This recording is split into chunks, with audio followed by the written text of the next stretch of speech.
Good morning, friends. We talk about phylum Chordata. Introduction to phylum Chordata. It is the first chapter of class SY BSc and paper 1 zoology. First, animal diversity part 3.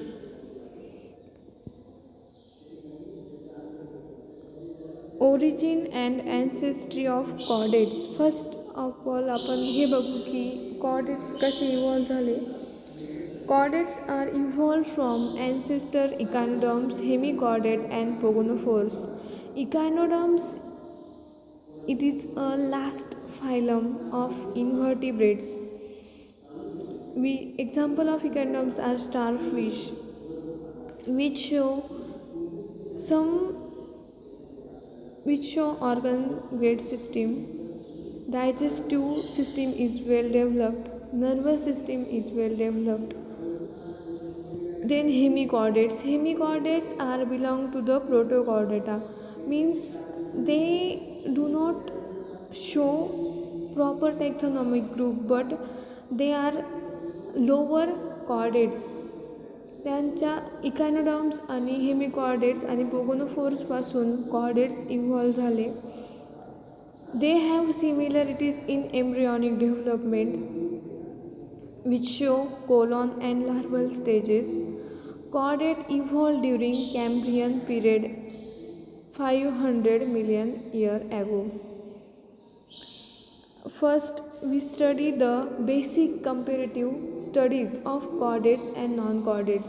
आपण सर्वात पहिल्यांदी chordates आणि non-chordatesमध्ये काय difference आहे ते comparative study करूया. First, respiration. In chordates, respiration through gills or lungs. In non-chordates, it is from body surface, gills or trachea. आता आपण कॉर्डेट्समध्ये जर बघितलं तर कॉर्डेट्स कुठून स्टार्ट होता. हेमिगॉर्डेटपासून तर मॅमल्सपर्यंत. आता आपण समजा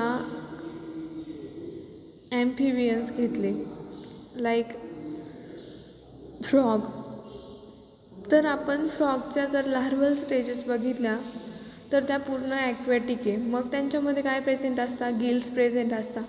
तेच आपण त्यांचं अडल्ट स्टेज घेतली फ्रॉगची तर त्यांच्यामध्ये लंग्स फॉर्म होता अडल्ट स्टेजला.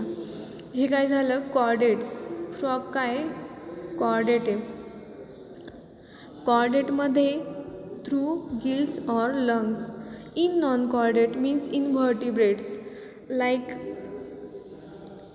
Annelida, echinoderms, coelentrates, protozoa. They show respiration by body surface. म्हणजे बॉडी सरफेसने त्यांची जी स्किन आहे त्याने ते रेस्पिरेशन करतात किंवा त्यांच्यामध्ये गिल्स प्रेझेंट असतात. आता गिल्स म्हटलं तर जे पण ॲक्वॅटिक इन्व्हर्टिब्रेट्स आहे त्यांच्यामध्ये गिल्स प्रेझेंट असतात. ट्रॅकिया.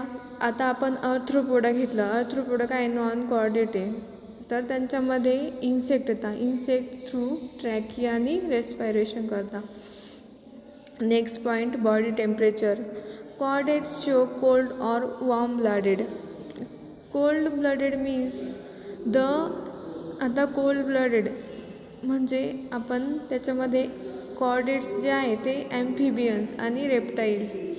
ॲम्फिबियनमध्ये फ्रॉग, क्रोकोडाईल, तसंच रेप्टाईल्समध्ये स्नेक, लिझार्ड. हे सगळे काय कोल्ड ब्लडेड ॲनिमल आहे. ते त्यांच्या बॉडीचं टेम्परेचर मेंटेन नाही करू शकत कोणत्या पण एन्व्हायरमेंटमध्ये. म्हणजे आता समजा आपल्याकडे 3 ऋतू असतात बरोबर, उन्हाळा, हिवाळा आणि पावसाळा. तर उन्हाळ्यामध्ये आपल्याकडं खूप जास्त टेम्परेचर असतं म्हणजे 42 डिग्री सेल्सिअसपर्यंत. पण आपण आपल्या बॉडीचं टेम्परेचर मेंटेन करू शकतो ॲट 37 डिग्री सेल्सिअस. मग तो उन्हाळा असो, पावसाळा असो, हिवाळा असो. तर आपण काय म्हणजे ह्युमन्स किंवा मॅमल्स, एव्स हे काय वॉर्म ब्लडेड ॲनिमल आहे. पण रेप्टाईल्स आणि ॲम्फिबियन्स आणि फिशेस हे त्यांच्या बॉडीचं टेम्परेचर मेंटेन नाही करू शकत, त्याच्यामुळं आपण त्यांना काय बोलतो, कोल्ड ब्लडेड ॲनिमल. तेव्हा त्यांच्या समर सीझन असेल तर समर स्लीप असते, म्हणजे ते जमिनीखाली खूप खाली जाऊन त्यांना एक फक्त झोपलेले असतात, तेव्हा त्यांची फक्त ब्रिदिंग चालू असतं.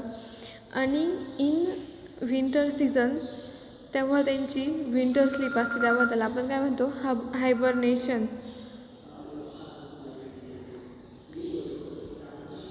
Body temperature in non chordates is cold blooded. तुम्हाला कोल्ड ब्लडेडमध्ये सांगितलं की the animal which do not maintain their body temperature, ते त्यांच्या बॉडीचं टेम्परेचर मेंटेन नाही करू शकत. सगळे इनव्हर्टिब्रेट्स नॉन कॉर्डेट कोणत्या ह्याच्यात येतात, कोल्ड ब्लडेडमध्ये येतात. Like cockroach, earthworm, echinoderms. Next point, notochord. Notochord present at some stage or replaced by a backbone. In chordates, notochord present असते ॲट सम स्टेज, म्हणजे आता लार्वा, समजा आपण फर्टिलायझेशन नंतर एम्ब्रिओ घेतला तर एम्ब्रिओनिक स्टेजमध्ये त्यांच्यामध्ये नोटोकॉर्ड प्रेझेंट असे. जसं जसं अडल्ट होतो तसं तसं ती रिप्लेस होऊन बॅकबोन तयार होतो, त्याला आपण काय म्हणतो, in chordates notochord is present. It may be backbone or notochord. In non chordates notochord or backbone is absent. आता नॉन कॉर्डेट्समध्ये बघितलं, म्हणजे समजा आपण इनव्हर्टिब्रेट्समध्ये बघितलं तर नोटोकॉर्ड अब्सेंट असते. In invertebrates notochord or backbone is absent. आता समजा आपण अर्थवर्म घेतला किंवा प्लॅनेरिया घेतला प्लॅटिहेल्मिंथसमध्ये, किंवा आपण ॲस्कॅल्मिंथसमधला ॲस्केरिस लिम्ब्रिओकॉइड बघितला, किंवा कॉक्रोच अर्थ्रोपोडामध्ये कॉक्रोच किंवा स्पायडर आणि ते बघितले, किंवा प्रोटोझोआ अमिबांते, तर त्यांच्यामध्ये नोटोकॉर्ड ही अब्सेंट असते किंवा बॅकबोन हा अब्सेंट असतो.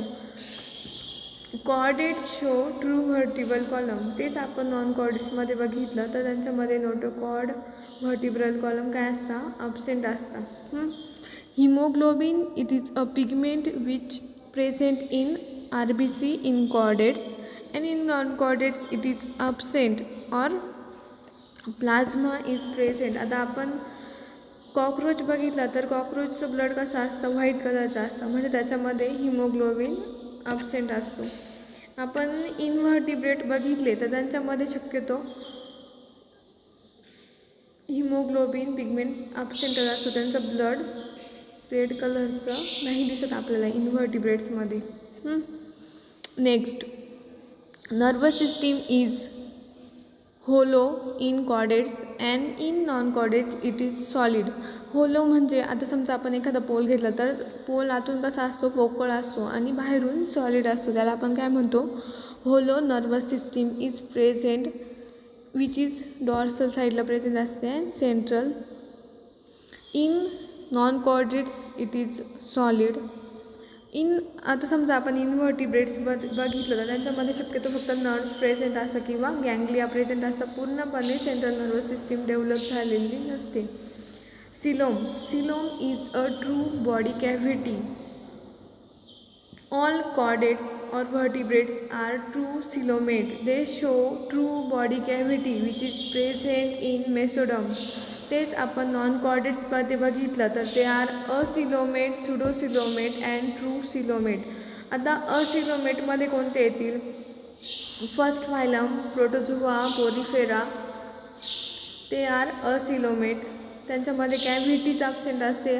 तेच आपण सिलेंट्रेट्स प्लॅटिहेल्मिंथस ॲस्कॅल्मिंथसमध्ये बघितलं तर ते आर सुडोसिलोमेट.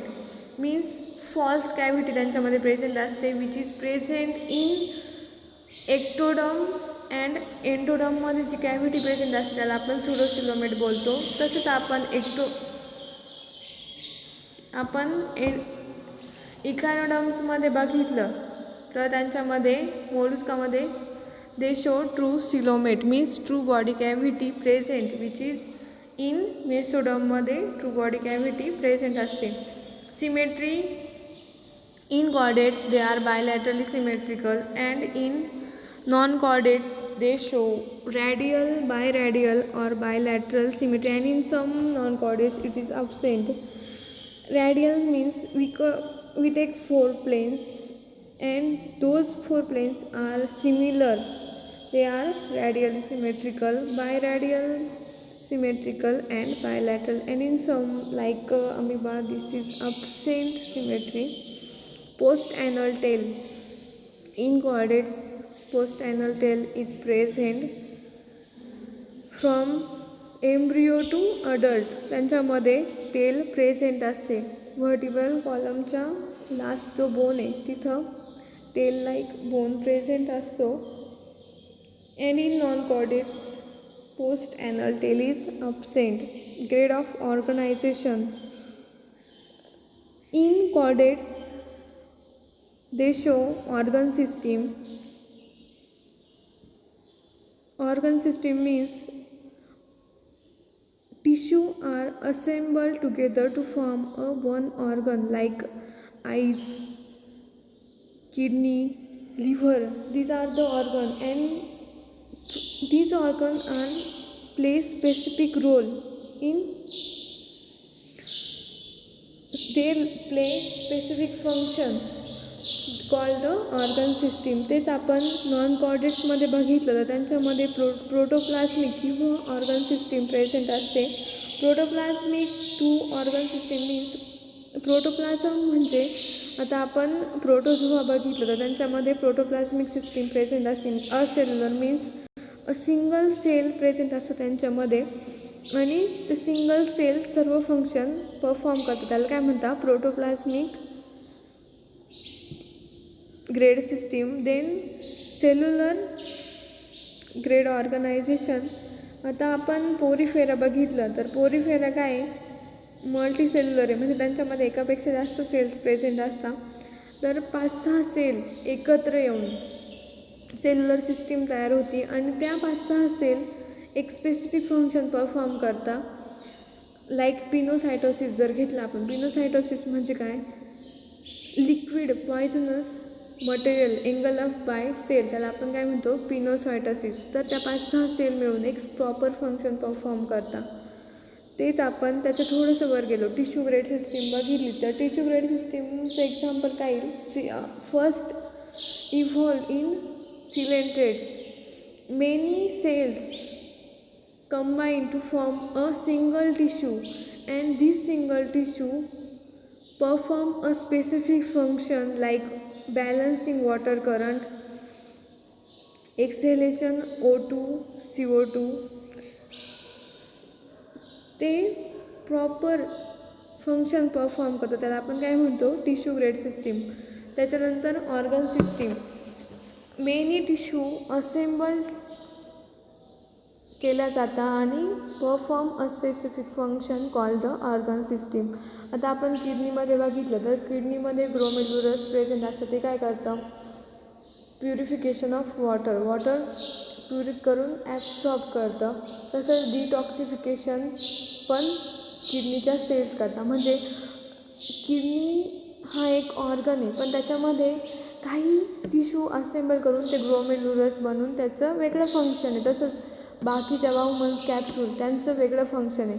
तर ऑर्गनमध्ये स्पेसिफिक टिश्यू असतात त्या असेंबल करून वेगवेगळे फंक्शन परफॉर्म करतात, त्याला आपण काय म्हणतो organ system. Gut position ventral to nerve cord. आता आपण कॉर्डेट्समध्ये बघितलं तर नर्व कॉर्ड डॉर्सल साईडला प्रेझेंट असते आणि नर्व कॉर्डच्या व्हेंट्रल साईडला डायजेस्टिव्ह सिस्टीम प्रेझेंट असते. कोणामध्ये कॉर्डेट्समध्ये.